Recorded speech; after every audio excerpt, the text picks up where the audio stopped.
বন্ধুরা, আশা করি তোমরা সবাই ভালো আছো। তোমার চ্যানেলে তোমাদের সবাইকে স্বাগতম। তো এই মুহূর্তে তোমাদের সামনে যেটা শেয়ার করতে চলেছি, আমাদের কাছে পাঠ্য বই এটা সবার কাছেই আছে, তাই তো? কিন্তু এই বইটা হয়তো আমরা সারা বছর পড়েছি বা কেউ বা পড়িনি, কেউ বা অনেকটাই ফাঁকি দিয়েছি। এবার সম্পূর্ণ বইয়ে তো অনেকগুলো পাঠ রয়েছে, 4টে কবিতা রয়েছে, 4টে গল্প রয়েছে। কিন্তু ব্যাপারটা হচ্ছে আমাদের এই বই থেকে আসেটা কি অ্যাকচুয়ালি আমাদের এই বই থেকে যেটা মূলত আমরা কমন পাই সেটা হলো একটা সিন, আর কিছু কিন্তু তেমন বিষয় নেই। তবে বিষয় অনেক আছে, অনেক রাইটিং আছে, অনেক গ্রামার সেট রয়েছে, অনেক গ্রামার প্র্যাকটিস করার মতো জিনিস রয়েছে, সেগুলো সব ঠিকঠাকই আছে।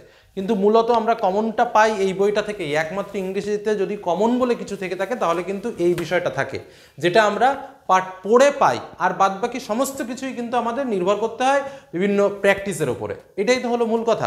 এটাও আমাদের প্র্যাকটিসের বিষয়, কারণ এটা যদি আমরা ভালো করে প্র্যাকটিস না করি তাহলে 100% নম্বর পাওয়াটা খুব একটা ইজিয়েস্ট ব্যাপার নয়। আর বিশেষ করে সিন যে পার্টটা আমাদের, এই সিনে কিন্তু আমাদের 20টা মার্কস থাকে। কত মার্কস থাকে? আমাদের 20টা মার্কস। এবং এই 20টা মার্কস কিন্তু পাওয়াটা আমাদের পক্ষে একটা চ্যালেঞ্জিং বিষয়। বিশেষ করে যারা একটু দুর্বল প্রকৃতির ছাত্রছাত্রী তাদের কাছে তো আরও চ্যালেঞ্জিং, যে এই 20তে 20 আমাকে নিতেই হবে। আর রাইটিংয়ের পার্টগুলোতে কিছু নম্বর পেতে হবে।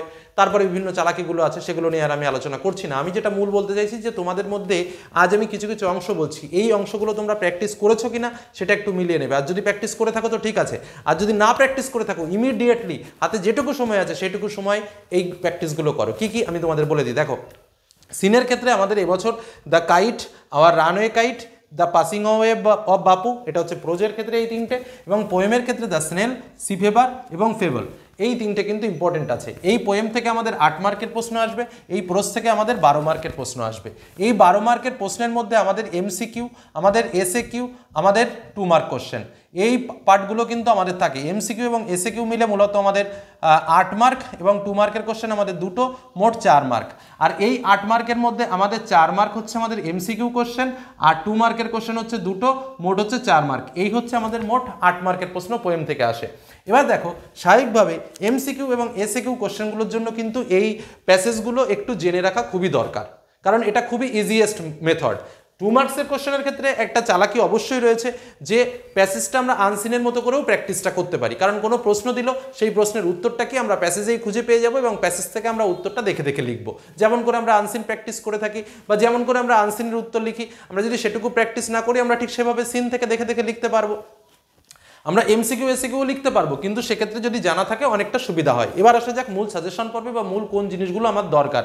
আমি একদম স্পষ্ট করে তোমাদের বলে দিচ্ছি, দ্য ক্যাট যেটা ইউনিট 2, ইউনিট 3, এই দুটো পার্ট সব থেকে মোস্ট ইম্পর্টেন্ট। তোমরা যদি তোমাদের হাতে বই থাকে, তোমরা তোমাদের বইয়ে দেখে নাও, পেজ নম্বর 57 পেজে ইউনিট 3-র পার্টটা রয়েছে। হোয়েন দ্য ফ্যামিলি হ্যাজ, এখান থেকে শুরু করে একদম লাস্ট অবধি যেটা রয়েছে ইন হিজ ওন ওয়ে, এ পর্যন্ত আসতে পারে, অথবা on the top of shed, এখান থেকে শুরু করে লাস্ট পর্যন্ত এই পার্টটা আসতে পারে। মোস্ট ইম্পর্টেন্ট একটা পার্ট। আর একটা হচ্ছে ইউনিট 1টা আসার সম্ভাবনা খুবই কম। আর একটা হচ্ছে ইউনিট 2, যেটা when the family sits down to tea, এখান থেকে শুরু করে একদম ইটিং হিজ ফুড, এই পর্যন্ত।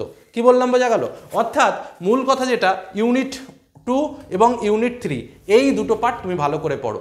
সব থেকে মোস্ট ইম্পর্টেন্ট কিন্তু এবছর দ্য ক্যাট। আর একটা কথা তোমাদের বলে রাখি, এই ইউনিট, প্রত্যেকটা ইউনিটের শেষে দেখো, ইউনিট 2 এর শেষে কিছু কম্প্রিহেনশন এক্সারসাইজ দেওয়া রয়েছে, এইগুলো একটু প্র্যাকটিস করেছে। ঠিক ইউনিট 3 এর শেষেও দেখো কিছু কম্প্রিহেনসিভ এক্সারসাইজ দেওয়া রয়েছে, যেখানে কিছু এমসিকিউ, যেখানে কিছু এসএকিউ, যেখানে কিছু 2 মার্কের কোশ্চেন দেওয়া রয়েছে। এই রাইটিং পার্টটা না, শুধুমাত্র এই সিনের যে পার্টটা রয়েছে, এই পার্টগুলো একটু দেখে যাও। এখান থেকে কিন্তু প্রশ্ন কমন আসার সম্ভাবনা প্রবল, এবং বিশেষ করে দেখা যায় যে এই যে ধরো কজ এফেক্ট, এই জিনিসগুলো হুবহু টুকে দেয়, হুবহু তুলে দেয়, যে কারণে বলছি এই পার্টটা দেখে যাও। আওয়ার রানওয়ে কাইট থেকে জাস্ট একটা পার্ট আমি বেশি ইম্পর্টেন্ট দিয়ে বলছি, যেটা তোমাদের বইয়ের পৃষ্ঠা নম্বর 37 পৃষ্ঠাতে আছে। তোমরা যদি খোলো তাহলে দেখতে পাবে, যেটা ইউনিট 1-এ রয়েছে। দেখো, উই লিভ থেকে শুরু করে হি মিন্ট পর্যন্ত। ইউনিট 1-এ রয়েছে, দেখো, we live on the big half moon island, এখান থেকে শুরু করে একদম লাস্ট হি মিন্ট, এই পার্টটা কিন্তু সব থেকে বেশি ইম্পর্টেন্ট আওয়ার রানওয়ে কাইট থেকে। কি বললাম, বোঝা গেল? তো এই পার্টটা করবে, এবং এর সঙ্গে যে এক্সারসাইজ রয়েছে সেই এক্সারসাইজটাও কিন্তু করবে। নেক্সট আর একটা কথা বলবো এই পার্টের থেকে, যেটা ইউনিট 3-তে রয়েছে। দেখো, এ মান্থ লেটার কাম, এই যে ইউনিট 3টা, এ মান্থ লেটার কাম, এখান থেকে শুরু করে একদম লাস্ট পর্যন্ত হচ্ছে হ্যাভ রিলেশনস নাও, এই পর্যন্ত। এই পার্টটা একটু দেখে রাখবে, এবং তার সঙ্গে অবশ্যই এক্সারসাইজটা করবে। দ্য পাসিং ওয়ে অফ বাপু, এখানে 3টে ইউনিট রয়েছে, আমি বলি ইউনিট 1, ইউনিট 2, ইউনিট 3। এর মধ্যে সবথেকে মোস্ট ইম্পর্টেন্ট ইউনিট 1, যেটা অ্যাট দ্য বিড়লা হাউস থেকে শুরু করে ওয়াজ নো মোর। তোমরা তোমাদের বইয়ের পৃষ্ঠা নম্বর 16 পৃষ্ঠা, তোমরা তোমাদের বইয়ের যদি পৃষ্ঠা নম্বর 16 পৃষ্ঠা খোঁজো তাহলেই পেয়ে যাবে এই যে দ্য পাসিং ওয়ে অফ বাপুর প্রথম যে পার্টটা, আই ওয়াজ হ্যাভিং টি, এটা না, কিন্তু তার নিচের পার্টে দেখো অ্যাট দ্য বিড়লা হাউস, এখান থেকে শুরু হচ্ছে একদম শেষ পর্যন্ত। এই পার্টটাকে একটু ভালো করে পড়ো, তার সঙ্গে যে প্র্যাকটিসগুলো এক্সারসাইজটা দেওয়া রয়েছে সেই এক্সারসাইজটা করো। তাছাড়াও ইউনিট 2তে দেখো গান্ধীজি ফিনারেল থেকে শুরু করে জয়ফুল এফেক্ট, যেটা তোমাদের বইয়ের 18 নম্বর পৃষ্ঠা, এটাও একটু দেখে রাখতে পারো। আর সাম ডেজ থেকে শুরু করে ইন ইজ চিলড্রেন এই পর্যন্ত, যেটা তোমাদের পেজ নম্বর 21 নম্বর পৃষ্ঠা, এটাও একটু দেখে রাখতে পারো। তবে বিশেষ করে যেটা তোমাদের বলার, যে প্রত্যেকটা পার্টের যে কটা পার্ট বললাম একদম পরিষ্কার করে, ইউনিট 2, ইউনিট 3, ইউনিট 3-এর পার্টটা, ইউনিট 1-এর পার্টটা, আর এদিকে তোমার 3টের মধ্যে বিশেষ করে প্রথমটা অর্থাৎ অ্যাট দ্য বিড়লা হাউস, এখান থেকে যে পার্টটা রয়েছে এই পার্টটা কিন্তু খুব ভালো করে প্র্যাকটিস করবে। এর মধ্যেই তোমরা কমন পাবে, এর বাইরে যাবে না, 1 নম্বর কথা। 2 নম্বর যে পোয়েম রয়েছে আমাদের 3টে, দ্য স্নেল সব থেকে বেশি ইম্পর্টেন্ট, সি ফেভারটা এবং ফেবেল, 3টে পোয়েমের 3টে অংশে পুরো পোয়েমটাই দিয়ে দেয় পরীক্ষা হলে, পুরো পোয়েমটাই দিয়ে দেয়। তোমাদের যেটা করণীয় কি, এই পোয়েমের শেষে যে এক্সারসাইজ রয়েছে, প্রত্যেকটা পোয়েমের শেষে যে এক্সারসাইজটা রয়েছে সেই এক্সারসাইজটা কিন্তু ভালো করে করবে, কারণ ওখান থেকে কিন্তু বহু প্রশ্ন কমন তোমরা পেয়ে যেতে পারো, ঠিক আছে? তো এই হলো আমাদের মূল কথা। যেমন ধরো ফেবল, তোমরা এই যে লাস্টের দিকে দেখো কম্প্রিহেনশন এক্সারসাইজ বলে যে টিকগুলো রয়েছে না, জাস্ট এইটুকু, এই যে 1 দাগ আর 2 দাগে, 2 দাগ 3 দাগে, এই পার্টটা প্রত্যেকটাই 3টে কবিতারই শেষের দিকে যে এক্সারসাইজটা রয়েছে এটা করো, দেখবে পরীক্ষার হলে এই এক্সারসাইজ থেকে হুবহু কোশ্চেন কমন পাবে।